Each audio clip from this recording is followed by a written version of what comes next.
All right, fighters, in this video, we're going through a few different important points that you need to know while you squat. So first off, I'm gonna go through this using a box squat because personally, I always like using box squats better with my athletes because it gives you a definite stopping point. And the more important pieces when we're doing squats for the sake of the sport is what's going on in the body, not specifically how deep in the squat you're getting. So the first thing you wanna watch for is keeping your feet a little bit outside shoulder width apart and pointed out. The cue I like to give is like, if the back of your heels came together, it should form a V. From that position, as you start to sit down, you should be keeping even weight through your toes and your heels. So you're not rolling forward onto your toes, you're not rolling back onto your heels. From that position, feel like you're screwing your feet into the floor while you drive your hips back and get into the bottom of the squat. From the bottom, focus on driving your hip up through your shoulder to stand up. And then notice as we go through different variations, all of the stuff happening in the lower body, the focus remains the same. So the only thing changing is the position of the weight and where the load is sitting on the body. So we're still gonna focus on screwing the feet into the floor, keeping even weight distribution,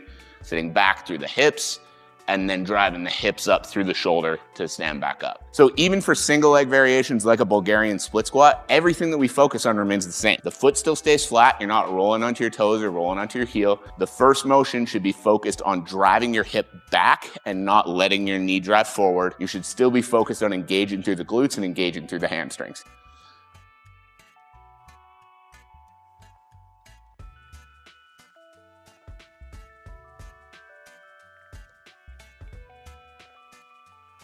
So while you're squatting, the reason that we want to focus on engaging through the posterior chain, the glutes and hamstrings, is because when you're throwing punches or when you're shooting for takedowns, when you load up and you go to explode through any of those shots, those are the primary muscles developing your power. So what we're doing now is we're taking everything we're doing in the weight room and transferring that to what you're doing in the skills room, and then transferring that to what you're doing when you're actually fighting. So instead of focusing on which squat variation is the best one, just focus on those elements that we talked about in this video, and then you'll be on the right track.